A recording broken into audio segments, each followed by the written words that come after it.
There's a moment every trader knows. The market already moved. Everyone's in a position. Your plan says, too late, no setup, wait.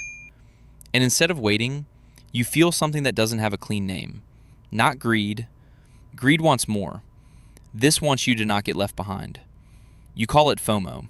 And you're right, but only about the symptom, not the cause. Because the cause is older than trading, older than money, older than anything on your chart. To understand it, let's go back to where all of this actually started. 300,000 years ago. Your ancestor didn't survive because he was the smartest or the strongest. He survived because he was in a group. And your system never forgot that. Think about what life on the savannah actually required. Someone had to gather plants and roots because that was 60 to 80% of what the group ate. Someone had to keep the fire going at night because a fire that went out meant the group had no protection from predators until morning. Knowledge was collective. Skills were split up. Being cut off from the group meant one thing. Suddenly you had to hunt and gather and keep the fire and watch the terrain and sleep, all at the same time. That's why being pushed out of the group is one of the oldest alarm signals your system knows. Yeah, I know. I know what you're thinking right now. Why are you giving me a history lesson? It's 2026. I have 3 monitors in a trading platform. What does a savannah from 300,000 years ago have to do with any of this? And that's exactly the point. Your brain never got the update. It's still running the same deep patterns that were built for a completely different world. Most of what your brain processes never even makes it to your awareness. Patterns, associations, alarm signals, the system reacts before your conscious mind even gets a chance to weigh in. And this is exactly where you need to stop. Because some of the impulses driving your trading decisions might not be coming from your analysis, from a pattern that's been wired into you for thousands of years. And that's exactly what a study from UCLA confirmed. In 2003, researchers ran a simple test. They put people in a brain scanner and had them play a basic game, tossing a ball back and forth with 2 other players. At some point, those 2 players started passing only to each other. They just cut the third person out. The brain scans showed that the moment of exclusion activated the same areas as physical pain. What that study showed is simple.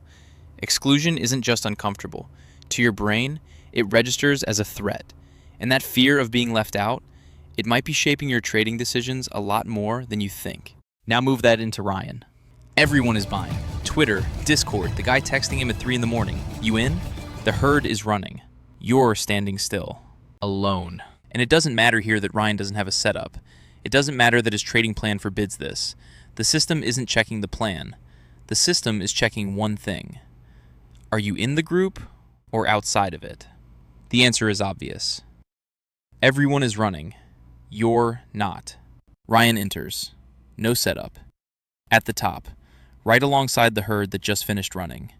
He watches the price turn around.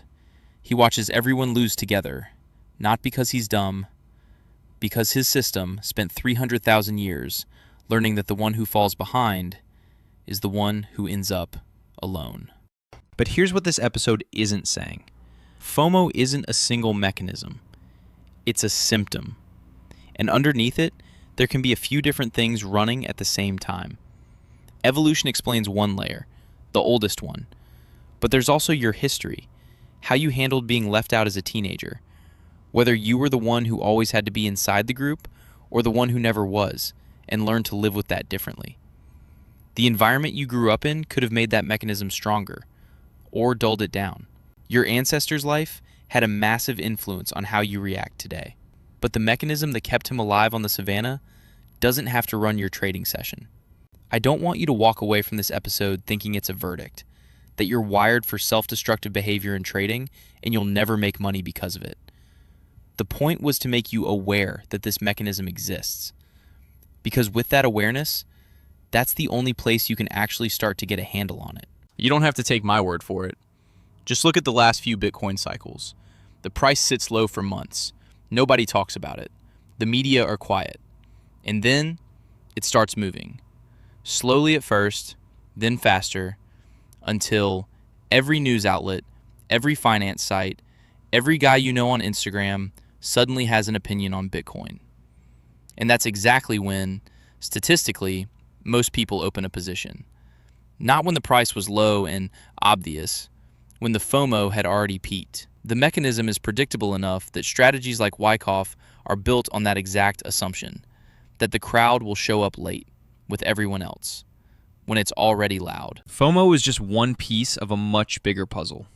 I have episodes planned for the entire year, so if you don't want to miss any of them, hit subscribe. And if this video made sense to you, drop something in the comments. See you in the next one.